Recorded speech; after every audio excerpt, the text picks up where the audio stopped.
Halo Sobat ISPI, kembali lagi ke kami ISPI4. Ingat obat, ingat ISPI. Pada kesempatan kali ini, perkenalkan nama aku Alia Putri sebagai host pada podcast kali ini. Tentunya di sini kita akan membahas banyak hal tentang dunia perkuliahan, tapi dengan gaya yang santai dan tetap bermanfaat. Topik kali ini cukup menarik, yaitu bagaimana caranya mahasiswa untuk survive dan thrive di dunia perkuliahan. Tentunya aku nggak sendiri di sini, aku ditemani kakak cantik. Kita sapa dulu ya narasumbernya. Selamat siang kakak. Oh, selamat siang kak. Baik, untuk sebelum kita masuk ke topik, boleh dijelaskan dulu kak namanya, jurusan dan semester berapa sekarang? Oke, jadi halo semuanya, kenalin nama aku Irham Maya Salatuladari. Kalian bisa panggil aku dengan nama Nia atau Maya. Aku dari jurusan S1 Farmasi Klinis Komunitas dari semester 5. Semester 5 nih kak ya, berarti bukan maba lagi ya? Bukan. Oh ya, udah masuk dalam mahasiswa akhir kalau bisa dibilang. Almost ya. Oke. Baik, kita masuk ke topik pertama dulu ya kak. Menurut kalian ya nih, waktu awal jadi mahasiswa baru, apalagi pas masih zaman-zaman PKKMB itu, apa sih kak hal-hal yang paling bikin kakak kaget saat memasuki dunia perkuliahan? Oke, kayaknya aku mau disclaimer dan kayaknya ini adalah hal yang perlu digarisbawahi. Aku bukan basic dan farmasi, jadi aku awalnya tuh dari sekolah negeri ya kak. Nah, jadi banyak banget hal-hal yang kayak terdengar tabu di telinga aku sebagai orang yang non farmasi. Nah, jadi ketika aku masuk ke perkuliahan farmasi itu, hal yang bikin aku kaget sebenarnya nggak ada yang terlalu kaget banget, cuman kayak hal-hal kayak bahasa istilah dari farmasi ya kak, kayak kita semester 1 harus dituntut udah bisa paham sama farmasinya itu apa, kayak bahasa pretest, post test dan lain sebagainya itu kak. Kalau misalnya dari hal-hal yang mungkin tadi tersebut itu, perlu waktu nggak sih kak untuk beradaptasi? Kalau ditanya perlu waktu, jelas perlu waktu kak, karena kayak apalagi kan kita pergantian dari masa transisi ya kak, dari SMA menuju ke perkuliahan yang lebih serius gitu. Betul. Kalau misalnya pas masa-masa transisi itu, menurut kakak apa yang susah, lebih dari manajemen tugasnya kak, atau dari waktunya, atau dari penyesuaian diri kakak sendiri sih? Kalau dari ditanya tugas, aku ngerasa nggak terlalu terbebani sama tugas, karena aku tipe yang kalau misalnya ada tugas ya udah jalanin aja. Kemudian mungkin yang lebih kayak menjadi kesulitan bagi aku adalah gimana caranya aku buat milih teman. Oh iya, dari awal-awal banget, karena aku di sini di farmasi ini sendirian, bener-bener gak ada temen, paling kayak sekedar kenal aja gitu. Jadi cari teman itu bagi aku penting banget buat kita survive dan mempertahankan kewarasan kita lah gitu sampai akhir ya. Bener, betul sekali. Jadi kalau misalnya udah di semester nih kak di ISPI Banjarmasin, menurut kakak itu dari segi belajarnya kan biasanya kita mendengar itu belajar di kampus ini harus mandiri ya kak, karena sebagian aja dosen itu menjelaskan materinya, lalu kita tuh harus explore di dunia luar.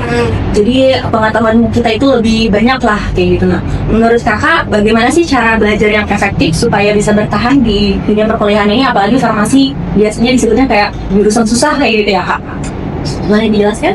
Kalau jurusan susah itu tergantung mindset. Aku selalu menetapkan di mindset aku tuh kayak, misalnya ada mata kuliah yang bagi aku susah, tapi aku menanamkan di diri aku kayak aku suka banget sama matkul ini, apapun yang terjadi aku suka banget. Aku suka banget pokoknya. Walaupun dosennya abis aja nggak killer kayak gitu. Walaupun killer, ya udahlah gitu. Gimana lagi kan gitu. Betul. Jadi aku bukan tipe yang suka menghafal. Aku nggak suka menghafal sama sekali. Tapi karena kita di farmasi kan cukup banyak hafalan ya, jadi membiasakan diri untuk menghafal.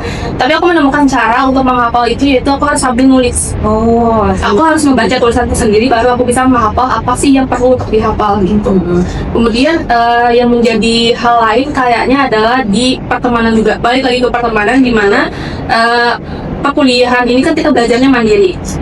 Dimana kita kayak kadang-kadang tuh disuruh sama dosen kayak, nanti materi pelajari sendiri ya, jadi perlu banget untuk sharing sama teman-teman, kayak berbagi kayak pendapat kalian gimana sih gitu. Jadinya bisa tukar pikiran, misalnya aku pahamnya dari dosen tuh kayak gini, kemudian teman kayak gimana nih, jadi kayak ajang sharing lah gitu. Jadi kayak sharing perspektifnya gitu. Bener, tambah kalau misalnya pengetahuan itu nggak dari satu sisi doang. Betul. Lanjut ke topik selanjutnya kak, pernah nggak sih dimana ada tugas dan ujian itu kayak berbarengan waktunya? Kayaknya sih pernah ya. Tugasnya itu bukan yang tugas yang kuliah gitu ya bang? Tugas kuliah. Kayaknya sih pernah ya, cuman gimana ya, tugas kan memang udah jadi apa ya, kewajiban kita untuk ngerjain itu. Kalau misalnya ujian kan biasanya udah dikasih waktu, ini tanggal segini ujian, berarti kita kalau bisa udah mempersiapkan untuk itu kan gitu. Jadi kalau dari aku sih, kalau misalnya ada tugas yang berbarengan, kita pilih dulu apa yang jadi prioritas. Kalau misalnya deadline dari tugasnya itu memang masih lama dan masih bisa ditahan dulu, sementara ujiannya udah di depan banget nih, berarti kita udah utamakan dulu untuk belajar untuk menyiapkan ujian. Tapi kalau misalnya ternyata tugasnya dulu yang memang harus deadline H-1 atau H-23 menit gitu lah, itu berarti harus udah fokuskan ke tugas dulu, baru nanti kita belajar lagi. Nanti kita bisa share-share juga sama teman-teman kayak, aku nggak sempat belajar nih, boleh nggak ajarin aku gitu. Iya, betul kan. Jadi banyak ya Kak untuk cara-caranya itu supaya tetap menjaga waktunya dari tugas dan ujian juga. Ya, benar. Kalau menurut Kakak nih, dari semester 5 ini, gimana sih cara diri Kakak untuk menjaga supaya nggak kelelahan dari fisik ataupun mental? Ada tips-tipsnya nggak tuh Kak? Waduh, kalau ditanya tentang gimana cara biar tetap sehat, biar tetap kayak gitu, itu kayaknya cara individunya aja sih. Kalau misalnya kecapean itu ya udah istirahat dulu. Kemudian juga kalau misalnya tahu sama imunnya yang agak lemah, udah prepare sama obat.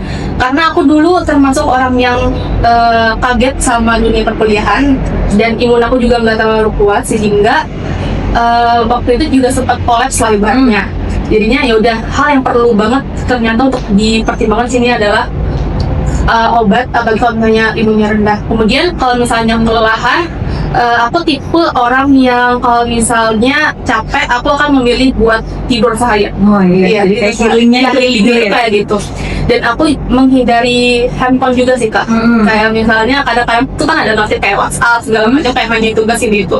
Itu kadang-kadang bikin aku mentalku kayak burden sendiri, punya bebannya sendiri, sehingga aku mengurangi untuk main handphone gitu. Jadinya aku fokuskan kalau misalnya kita kan kuliah dari pagi sampai sore full banget gitu. Jadi malamnya itu aku fokuskan ya udah buat istirahat, entah itu aku ngelamun ataupun aku tidur gitu. Iya, bagus banget nih teman-teman. Jadi kalau misalnya teman-teman bisa memakai tips dari Kanea, mungkin dari healingnya Kanea dari tidur atau social media detox, itu bisa membantu untuk menjaga kesehatan fisik dan mental. Lanjut ya Kak. Untuk salah satu yang sering disebut dalam Thrive itu adalah membangun relasi. Menurut Kanea sendiri dalam dunia perkuliahan ini seberapa penting sih punya jaringan yang baik di dalam lingkungan kampus? Ini penting banget sih, terutama buat maba-maba, terutama juga buat yang nggak ada basic farmasi, nggak ada punya teman sama sekali. Ini penting banget buat membangun relasi kan. Nah, kayak apa ya? Bangun aja relasi dari kakak tingkat, kemudian kalau misalnya udah nggak jadi maba ada adik tingkat, kemudian bangun juga relasi sama dosen-dosen, karena itu bukan hanya membangun apa ya? Karena relasi itu penting banget buat aku. Kayak kita mau mempelajari suatu hal, kayak nanya-nanya tugas kayak, Kak ini dulu praktik kayak gini ada nggak buat temennya kakak gitu, boleh nggak aku minta saran atau sharing Kak kayak gimana gitu. Soalnya beda kurikulum juga ya Kak sama kakak tingkat atau tingkat kemungkinan itu. Jadi kayak tukar pikiran aja sih, sama juga kalau bisa kayak sama dosen juga harus bangun relasi, biar siapa tahu kalau misalnya ada lomba-lomba kalian bisa buat ikut, karena itu lumayan guys, sertifikat. Iya, jadi bisa membantu apa ya untuk memudahkan lah skripsinya nanti gitu. Lanjut ya Kak. Kalau boleh tahu, Kakak pernah ikut UKM atau organisasi apa aja di Siswi? Kalau misalnya di Siswi kan ada DPM, ada BEM, ada juga unit kegiatan mahasiswa seperti kayak fotografi, Islami, Research and Development, terus ada unit vokal, unit dance, dan unit sport. Kira-kira ada yang dari aku sebutin tadi tuh, ada yang pernah Kakak ikuti nggak? Kebetulan kalau untuk UKM ya, aku dari awal join ISPI dan dari maba, aku kebetulan joinnya di UKM OJAD, Research and Development. Tapi aku nggak stuck di satu divisi. Oh iya. Jadi awalnya itu pas semester awal, aku memfokuskan diri aku tuh, kayaknya aku suka sama KTI deh, aku suka sama SI deh. Jadinya aku masuk ke situ dan aku mencoba cari-cari kayak apakah ada lomba di bidang tersebut. Kemudian baru setelah periode berikutnya, itu tuh aku join dimasukin ke divisi hoster. Oh, jadi pindah divisi kayak gitu Iya, Pak? pindah divisi ke divisi hoster. Kemudian baru yang terakhir ini dan sekarang juga aku jadi koor untuk NDC buat debat. Untuk bahasa Inggris berarti. Benar. Untuk yang ormawahnya, kebetulan aku 2023-2024 aku sempat join DPM. DPM? Iya, Dewan Perwakilan Mahasiswa. itu jadi sekretaris umum Kak. Oh iya. Berarti sudah demis ini Kak? Udah demis kebetulan. Iya. Menurut kakak dari DPM tadi, terus ada dari UKM OCRD, Research and Development, seberapa penting organisasi-organisasi tersebut membantu kakak berkembang sih? Jujur ya, kayak join Ormawa dan join OCRD ya, UKM ya. Aku akan menyebutkan bahwa join Ormawa terutama DPM itu sangat membantu aku, baik dari cara aku berbicara, kemudian bagaimana aku membangun relasi, kemudian gimana aku ngobrol sama orang, dan itu tuh aku merasa kayak karena aku pernah join di DPM, aku merasa kayak aku bisa nih untuk berbicara di tempat umum karena sudah dibiasakan untuk berinteraksi kan gitu sama orang gitu. Jadi Ormawa ya, Ormawa dan UKM itu kayak ngebangun banget buat aku menjaga kepercayaan dirian aku, karena aku jadinya punya pengalaman yang aku bisa ceritakan ke orang Betul. Apalagi kakak Naya lagi di sini guys, Iya. kita semua berbagi ke penonton. Jadi semoga ilmu-ilmunya ini bisa sampailah ke penonton kayak gitu ya. Terus selanjutnya Kak, untuk kesalahan yang sering dilakukan mahasiswa baru sih apa aja sehingga mereka sulit bertahan di awal kuliah? Mungkin kan gara tadi masa peralihannya mungkin kayak lebih stres kayak gitu. Menurut Kakak apa aja kesalahan dari mahasiswa baru tersebut? Aku nggak tahu ya kalau mahasiswa lain gimana, tapi ini aku dari sudut pandang aku dan cerita aku aja. Aku dulu pas awal-awal kuliah itu kayak ngerasa terlalu maruk. Terlalu maruk di sini adalah aku terlalu mempush diri aku. Aku harus sekali gini, aku harus kayak gini, aku harus join ini, aku harus masuk panitia ini. Dan itu aku nggak punya schedule, dan nggak punya kayak timeline. Aku habis ini mau gimana? Itu nggak punya sama sekali. Jadi aku kayak memaksakan diri aku buat kayak pokoknya aku harus bisa dilihat sama orang gitu, karena aku nggak ada basic kan gitu. Jadi bagi aku yang pertama, kalau misalnya kalian nggak terlalu mampu untuk menghandle satu atau lebih baik itu menurut aku adalah pilih satu aja dulu, fokuskan mau kemana gitu. Karena kalau misalnya udah kayak kebanyakan itu tuh nanti jatuhnya jadi keteteran sendiri, banyak acara atau kegiatan yang jadinya ke-skip, ya bikin kita jadi hilang-hilangan lah gitu. Padahal pekerjaan kita bisa aja pekerjaan yang penting gitu. Kemudian kayak apa ya, mungkin kesalahannya ya kayak terlalu, ya aku bilang tadi terlalu maruk, mungkin telat untuk belajar gitu. Kayak nanti bisa aja nanti gitu, dan udah itu kayak udah nanti aja. Padahal ternyata kalau misalnya di perkuliahan itu ya udah kita harus benar-benar kayak ngikutin kegiatan yang ada di kampus, kayak terutama kayak mata kuliahnya, karena kan kita belajarnya agak mandiri ya. Setelah dari dosen berarti kita harus memahami sendiri. Dan itu sih yang jadi struggle dan malu untuk bertanya. Iya, karena kalau misalnya kebanyakan kegiatan kita tuh nggak fokus, jadi job desk kita apa sebagai mahasiswa, apa sebagai kepanitiaan apa gitu ya Kak. Bisa kita lanjut Kak untuk ceritakan untuk pengalaman kakak nih, boleh diceritakan nggak satu pengalaman yang membuat kakak itu benar-benar merasa belajar cara survive di kampus? Cara survive di kampus pengalamannya. Aku mention tadi kan aku kayak sempet keteteran. Keteteran karena aku terlalu maruk dan terlalu banyak ngambil kegiatan.